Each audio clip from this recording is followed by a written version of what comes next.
Meus amados irmãos, a palavra do Senhor Jesus. Eu quero, nesta feita, expressar a alegria do meu coração de poder estar aqui com os amados irmãos, atendendo aqui o comissionamento, o chamado do nosso pastor Edson Belo, sua esposa, todo o ministério local que aqui faz esse grandioso trabalho para a glória de Deus.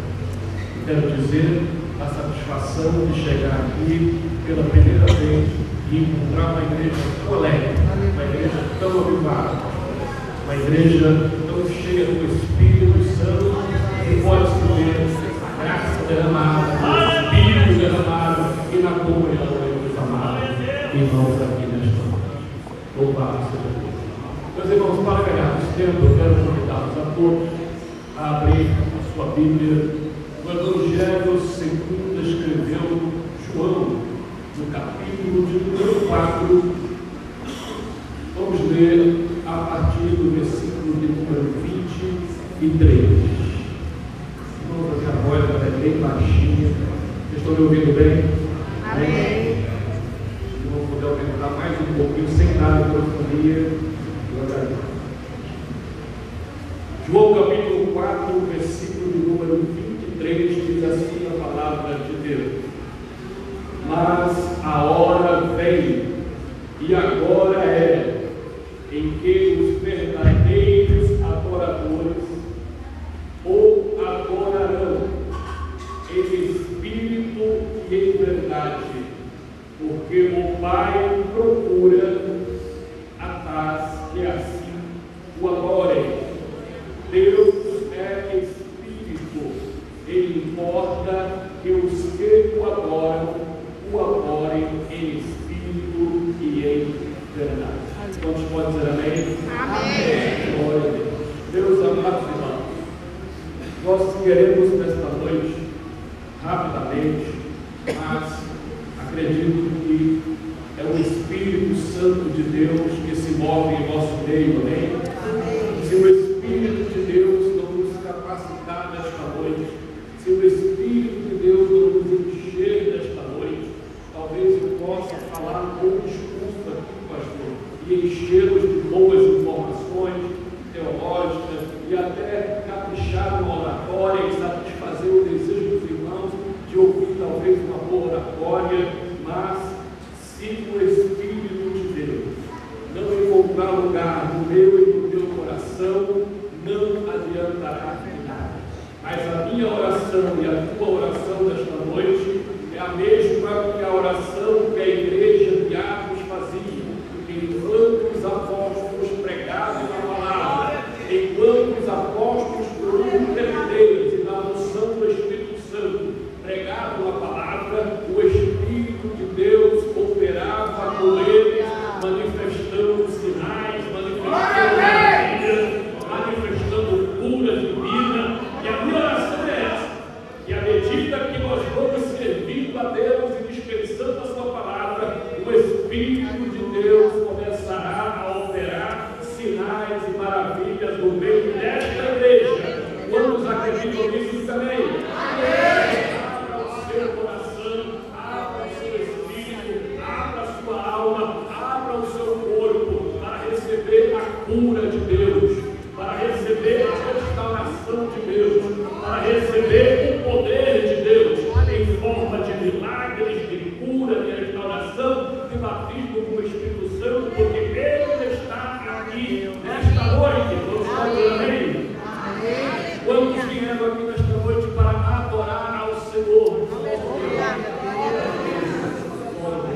Meus amados irmãos, é preciso considerarmos que antes mesmo de nós atendermos ao chamado e ao envio do Mestre ao campo missionário, é necessário considerarmos que a igreja do Senhor Jesus não foi comissionada apenas de qualquer maneira. Não, de maneira nenhuma. O Mestre, ao ressuscitar e permanecer com eles por um período de pelo menos 40 dias, pregou com mais intrepidez e com mais profundidade a palavra aos apóstolos e a todos aqueles que estavam servindo. Mas ele disse, respondendo a pergunta do apóstolo que disse: mestre, é nesta hora, é neste momento que tu vais restaurar a Israel todas as coisas, é neste momento que tu vais restaurar todas as coisas. E a resposta é, a primeira resposta é: não compete a vós conhecer tempos e estações a qual o Pai reservou para o seu próprio conhecimento e para guardar para si neste momento, mas ficai em Jerusalém. Diga comigo: ficai em Jerusalém.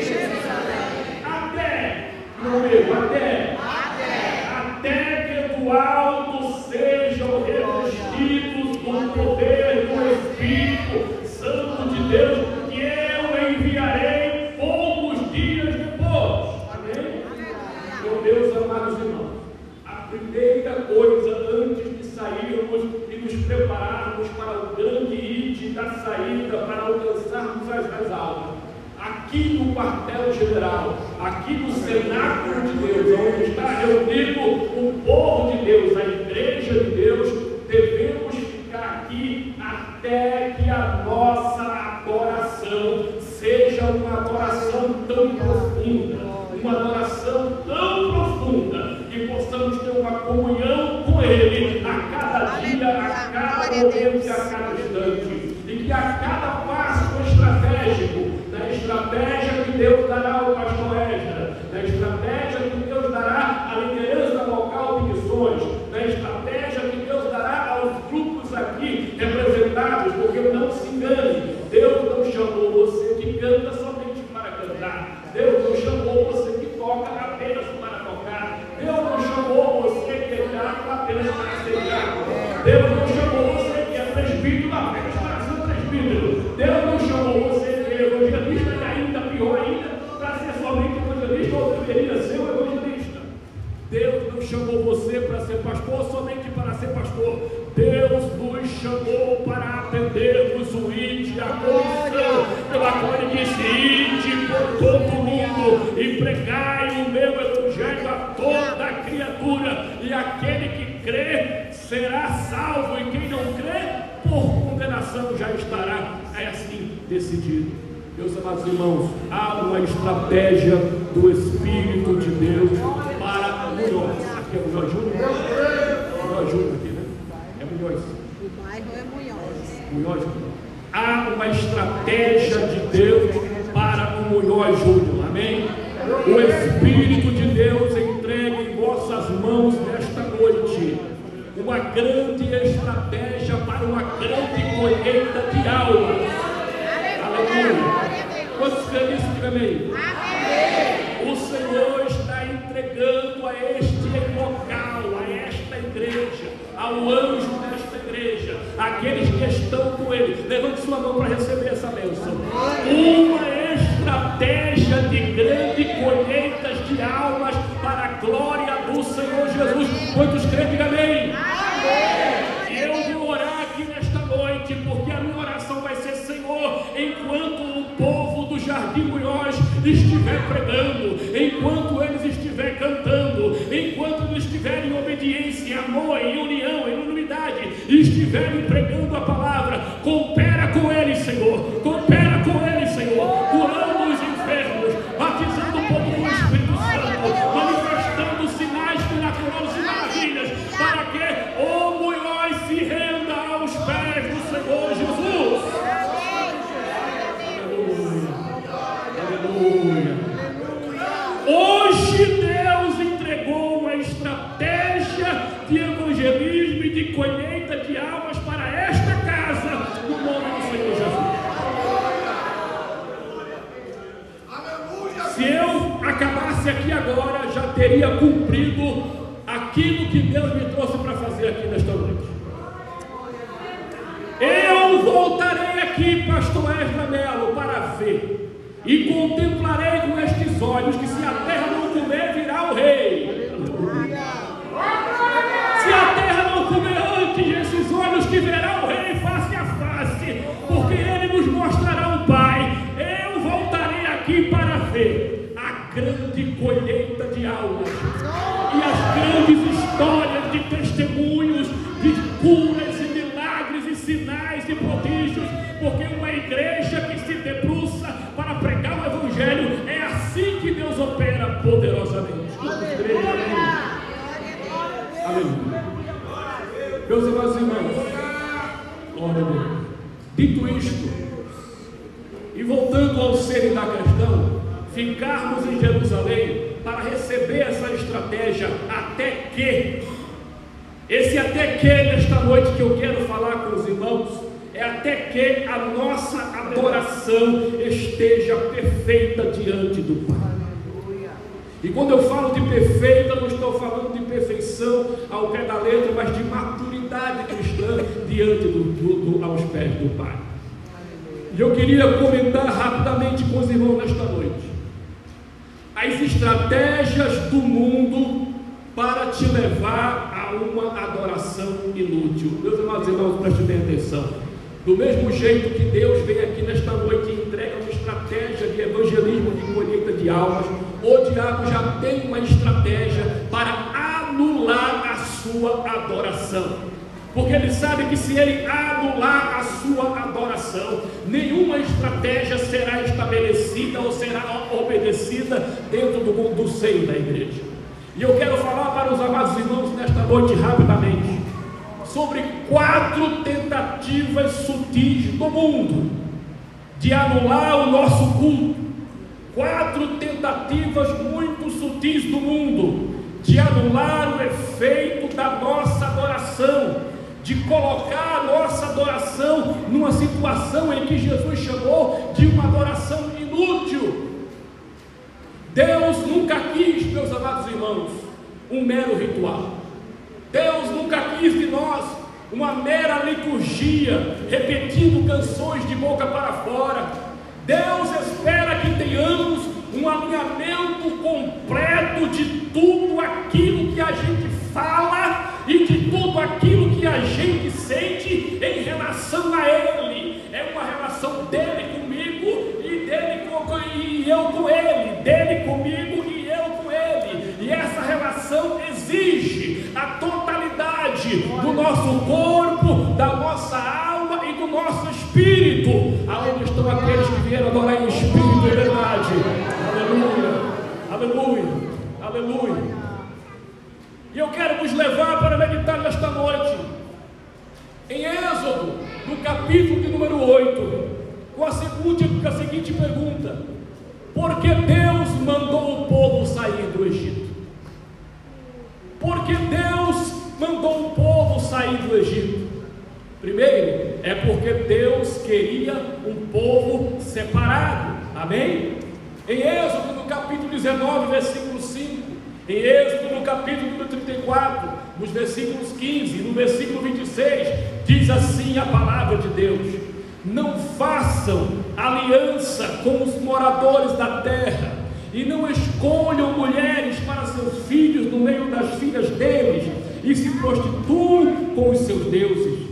Nenhuma relação cultural, meus amados irmãos, deveria haver de Israel com outros povos, porque Deus quer um povo exclusivamente seu.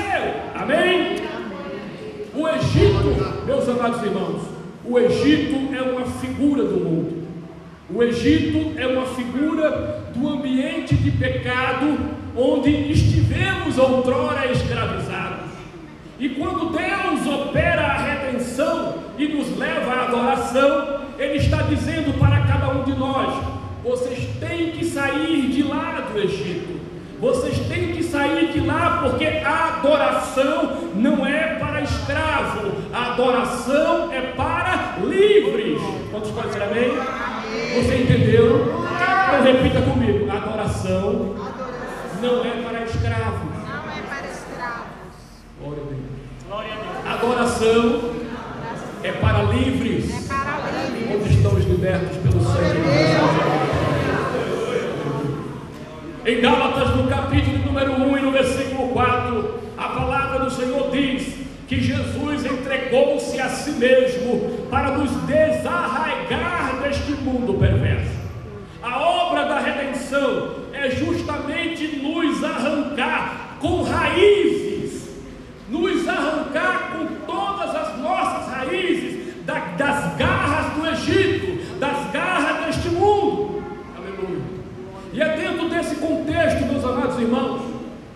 povo de Faraó recebe a Moisés, Moisés recebe a estratégia de Deus, amém?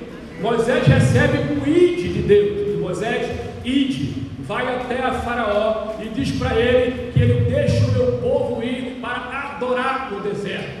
E a palavra do Senhor diz em Êxodo capítulo 8, no versículo 25, que Moisés esteve diante de Faraó. E Faraó usou pelo menos, pastor Edna, 4 estratégias para tentar aniquilar, para tentar tornar a adoração do povo de Deus no deserto inútil.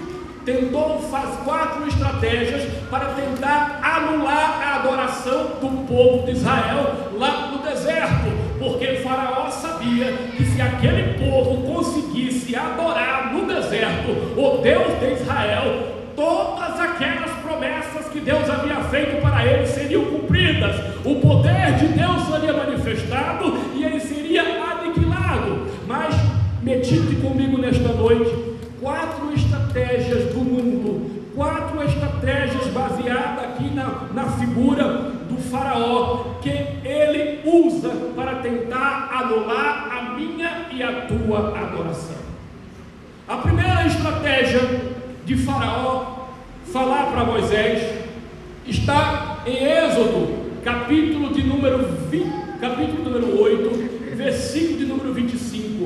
No versículo de número 25, Faraó diz assim para Moisés: então chamou Faraó a Moisés e a Arão e disse: ide e sacrificai ao vosso Deus nesta terra. Aonde é que ele queria que sacrificasse? Nesta terra. Aonde era essa terra? No Egito. Em outras palavras, vou usar um português mais simples. A primeira proposta de Faraó para anular a adoração do povo de Deus foi: adora ao Senhor aqui mesmo no Egito. Essa é a primeira proposta que o mundo vai fazer para todos aqueles que querem servir a Deus com ousadia e com liberalidade. Adora aqui mesmo no mundo. Faraó sabia que se ele mantesse aquele povo no seu estilo de vida, Faraó sabia que se ele mantivesse aquele povo com o seu padrão egípcio e misturado, aquela adoração não teria valor e nem surtiria efeito algum. Meus amados irmãos, tem gente que nunca saiu do Egito, e tem gente que depois que sai do Egito acaba voltando para lá. E essa é a grande estratégia de Satanás, a grande estratégia de Faraó. Você quer adorar a Deus? Tudo bem, mas não precisa sair daqui. Adora aqui mesmo, adora aqui misturado comigo, adora aqui no padrão egípcio, adora aqui no padrão dos nossos deuses, adora aqui mesmo, Moisés. Mas a palavra de Deus diz em Paulo em 2 Timóteo capítulo 4, no versículo 10 diz que Demas, um companheiro de ministério de Paulo, que na caminhada andou com ele, no 2 Timóteo capítulo 4, versículo 10 diz: Demas me abandonou, tendo amado o presente século. Não está falando apenas de alguém que desistiu do ministério, não está falando apenas de alguém, de alguma pessoa que amou tanto aquele mundo naquele momento, que simplesmente deixou Deus do lado e ousou voltar para lá. Não, o apóstolo Paulo está falando aqui de alguém que, mesmo estando no ministério com ele, mesmo dentro da igreja e servindo, ele se vislumbrou com o mundo, ele atendeu ao apelo do mundo e abandonou o apóstolo Paulo diante da sua missão. E temos, meus amados irmãos, aquelas pessoas que nunca saíram e que querem tomar uma decisão por Jesus, mas não querem viver um processo de santificação que nos deve tirar desse mundo. E ainda tem aqueles que até saem do mundo, mas em algum momento eles acabam regressando. Moisés não aceitou essa proposta descarada de Faraó. Não, de maneira nenhuma ficaremos aqui e adoramos aqui, porque Deus me mandou adorar lá no deserto. O encontro com Deus é lá no deserto. Nós não vamos adorar aqui no mundo. A proposta do mundo para você é que tem um jeito de você servir a Deus lá.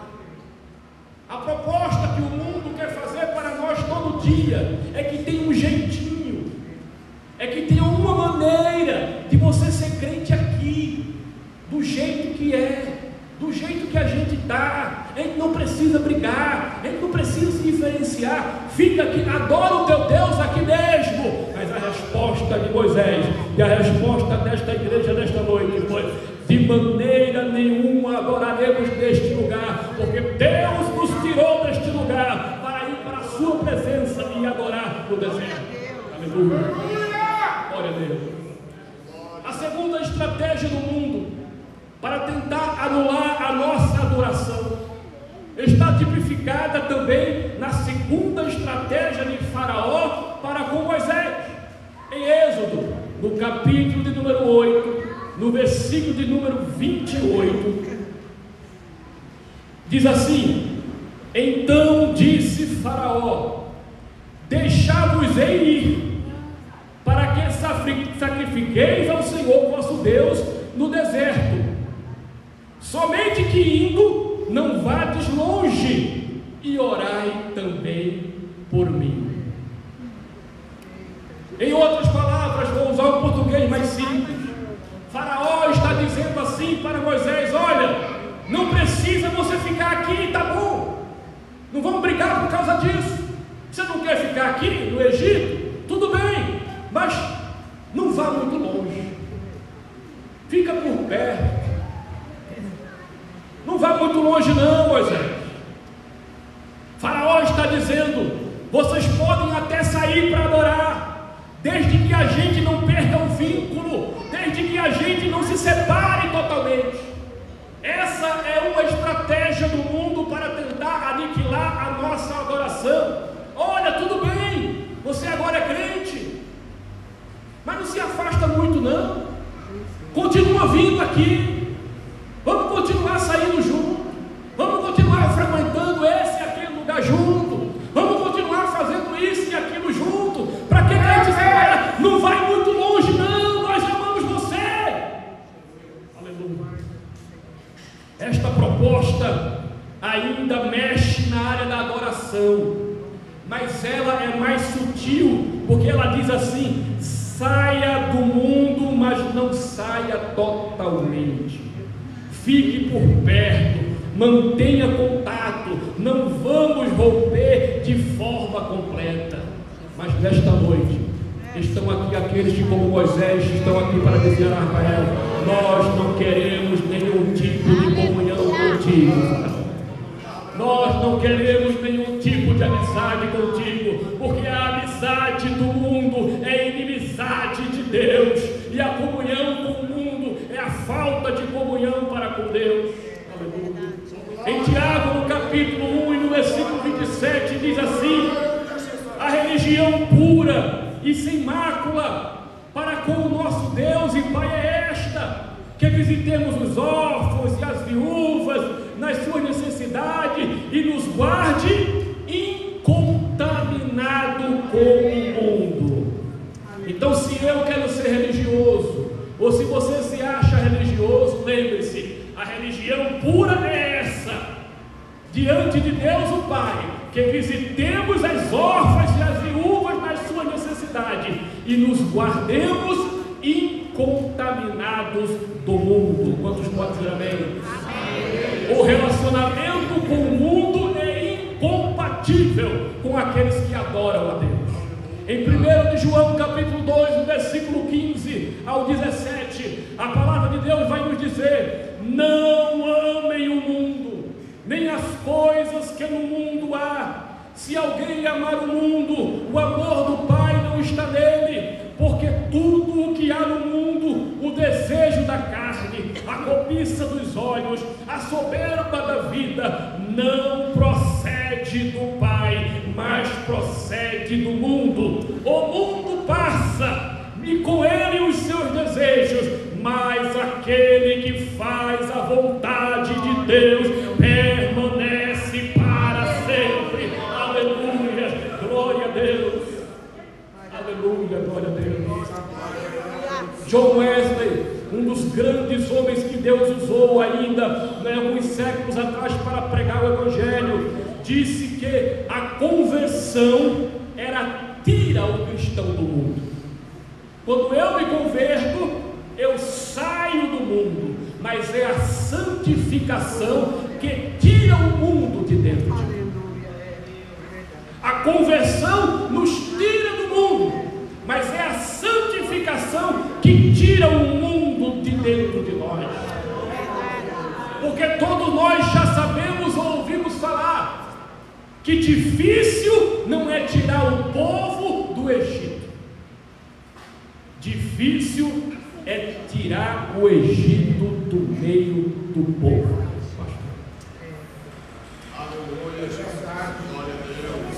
Difícil não é tirar o povo do Egito.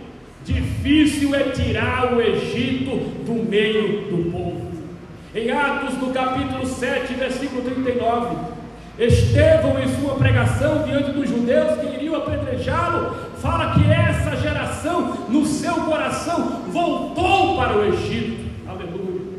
Satanás, quando não consegue nos prender no mundo, Satanás, quando não pode nos aprisionar no mundo, ele tenta manter algum tipo de conexão, ele tenta manter algum tipo de comunhão, mesmo que você sinta que está do lado de fora do mundo, ele vai procurar ter algum elo, alguma ligação, alguma comunhão, alguma conexão com aquele que dê lugar para ele. Mas os verdadeiros adoradores, que adoram o Espírito de verdade, estão desconectados do mundo e de Satanás para adorar a Deus com adoração perfeita e em santidade. Aleluia, aleluia. A terceira proposta que o mundo vai tentar fazer para anular a sua adoração, que é tipificada na terceira proposta de Faraó a Moisés, é: os homens podem ir, mas mulheres e crianças ficam. Essa é a terceira proposta que Faraó faz a Moisés em Êxodo, no capítulo número 10 e no versículo número 7. Os homens podem ir, mas as mulheres e as crianças ficam aqui no Egito. Aleluia. Aleluia. Você está entendendo o que o Espírito Santo está falando com vocês? Quantos estão entendendo o que Deus está falando aqui nesta hora?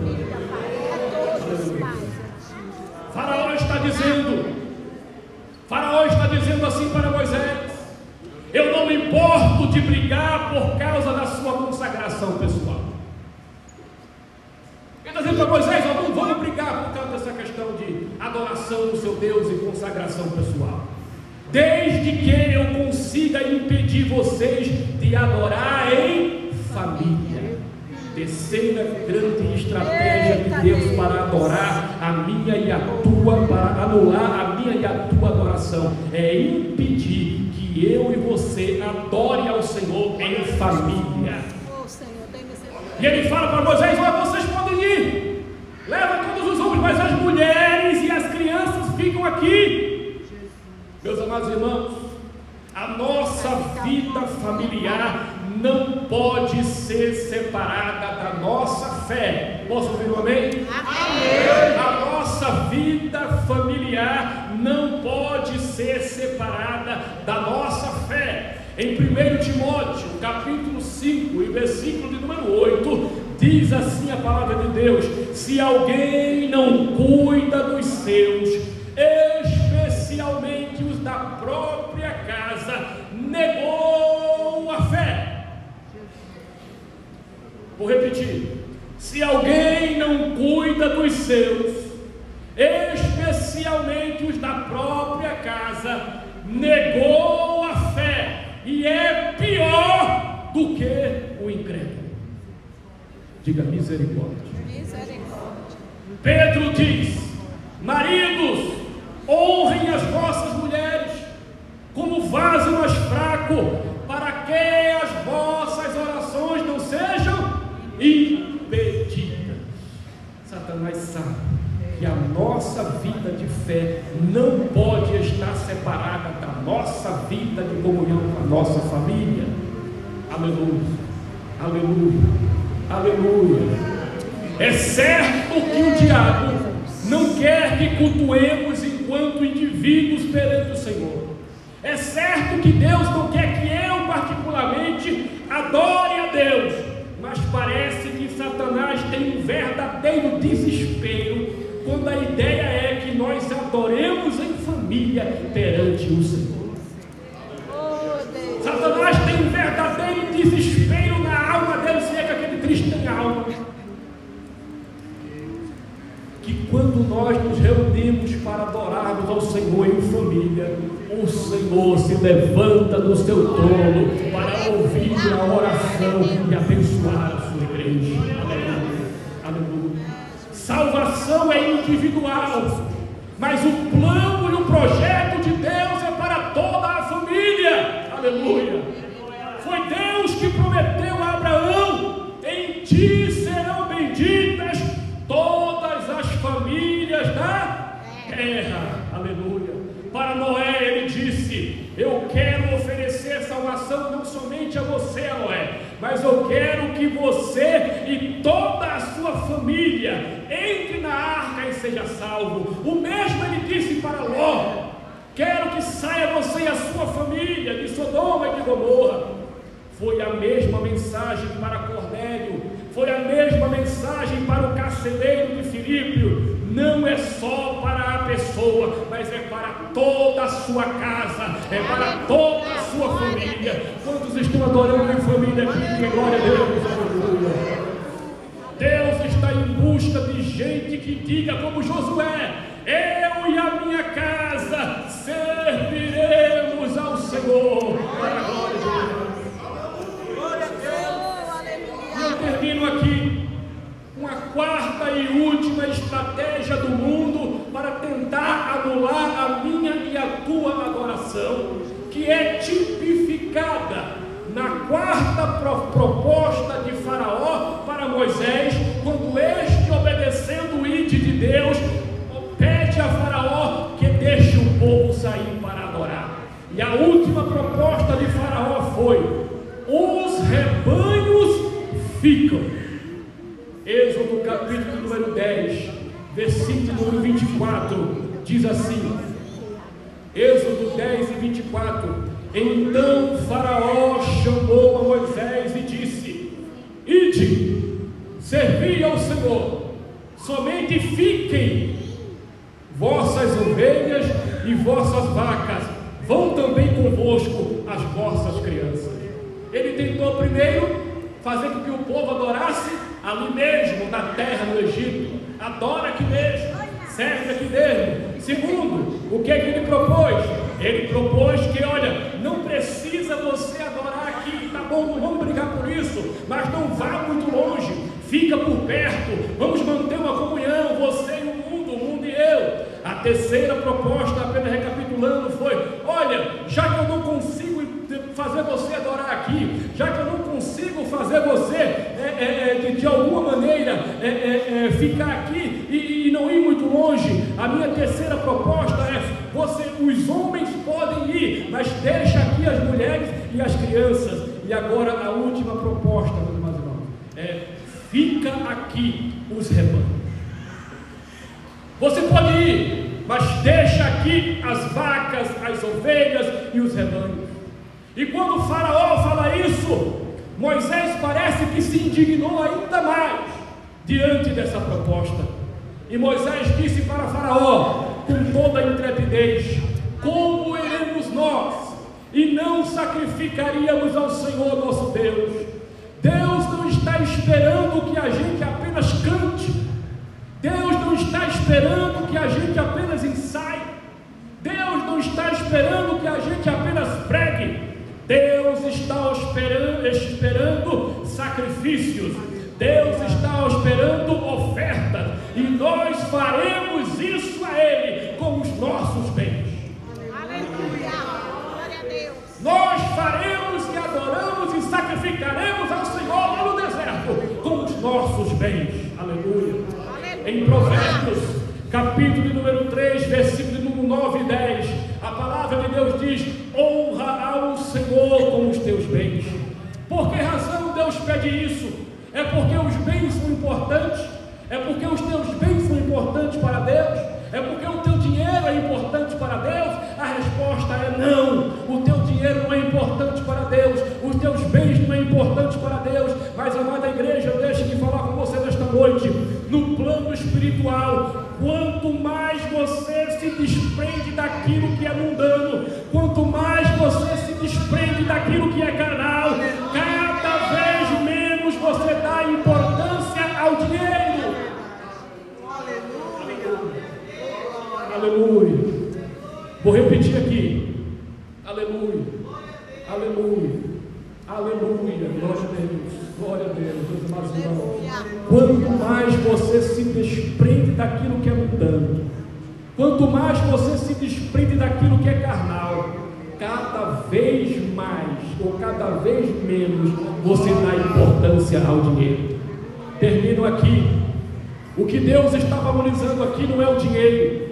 O que Deus está valorizando aqui é o coração do homem. Ele sabe, ele conhece a disputa que acontece no coração do homem por causa dessas coisas materiais. Deus conhece a disputa que acontece nos nossos corações por causa de coisas materiais. É como se Deus dissesse: se você não conseguir sujeitar essa área da sua vida ao senhorio de Cristo, a coisa vai bagunçar na sua vida. Um grande escritor chamado John Blecher afirmou certa vez num grande congresso de missões aqui em São Paulo. Ele afirmou em determinada ocasião de um congresso que poucas coisas testam mais profundamente a espiritualidade de uma pessoa do que a maneira que ela lida com o dinheiro. Poucas coisas, pouquíssimas coisas testam mais profundamente a espiritualidade de uma pessoa do que a maneira como ela lida com o dinheiro. Moisés não teve nenhuma dúvida, de maneira nenhuma, mas nós iremos e sacrificaremos e adoraremos, e nós faremos isso para com os nossos bens. Nada vai ficar aqui no Egito. Nada. Aleluia. O dinheiro em si, amados irmãos, não é o problema. O dinheiro em si não é o problema. A Bíblia diz que o amor ao dinheiro é que é a raiz de todos os males, não o dinheiro. Tem crente que tem dinheiro, mas o dinheiro não tem ele, porque o problema não é o crente ter o dinheiro, o problema é o dinheiro ter o crente. Aleluia. Aleluia. Porque o avarento não possui as coisas, são as coisas que possuem ele. E no Salmo de número 62, versículo 10, diz assim: se as vossas riquezas aumentam, não ponhas nela o vosso coração. Quantos podem dizer amém? Amém. Se as vossas riquezas aumentam, não ponhas nela o vosso coração. E Paulo diz: diga aos ricos deste mundo que sejam generosos em dar e a repartir. Esta é uma questão pela disputa do coração do homem e não pelo dinheiro dele. Mateus capítulo 6 e versículo 24, Jesus diz: não podeis servir a Deus e as riquezas, não podeis servir a dois senhores. Ou você vai agradar um e desagradar outro, ou vai agradar um e desagradar outro. Colossenses capítulo 6 versículo 3 também diz assim, que a avareza é idolatria. Crente que é apegado demais às coisas materiais, ele tem um ídolo, ele tem um falso Deus em sua vida. E em Mateus capítulo 13, na parábola do semeador, Jesus diz que uma das sementes caíram nos espinhos. E o problema dos espinhos, meus amados irmãos, é que se você não arrancar da sua vida, ele não vai ficar estacionado, ele vai continuar crescendo. E quando os espinhos crescem, ele sufoca a ação da palavra em nossa vida. O que tem poder de sufocar a ação da palavra de Deus em nossa vida? E Jesus disse: os espinhos são os cuidados do mundo e a sedução das riquezas. Não é o dinheiro em si, mas a relação com ele. Essa é uma das estratégias que o mundo vai usar para você ter uma adoração anulada. Não adore a Deus, porque você não precisa, porque o pastor é ladrão, porque a igreja é ladrão, porque eles vão de alguma maneira tentar usurpar os teus bens, o teu dinheiro. Essa é uma estratégia de Satanás. Mas, meus amados irmãos, assim como Moisés nesta noite, aonde estão aqueles que venceram todas as estratégias de Satanás e estão a adorar o Senhor? Levante a mão. Glória a Deus. Então fique de pé só um minutinho. Vamos fazer só uma pequena oração. O Senhor está aqui neste lugar nesta noite, e o altar da oração está estabelecido na presença de Deus. Nada pode impedir a sua adoração nesta noite, e nada vai poder impedir os planos de Deus para esta igreja. Então levante a sua mão e receba aqui essa bênção do Senhor. Pai, em nome de Jesus, a todas essas mãos que estão aqui levantadas, Senhor, recebe a adoração do teu povo, a adoração da tua igreja.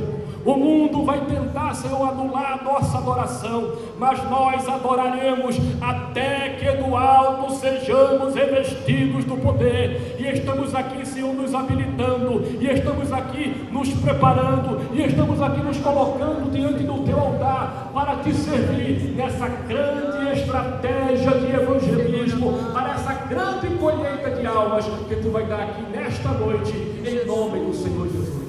Deus abençoe, em nome do Senhor.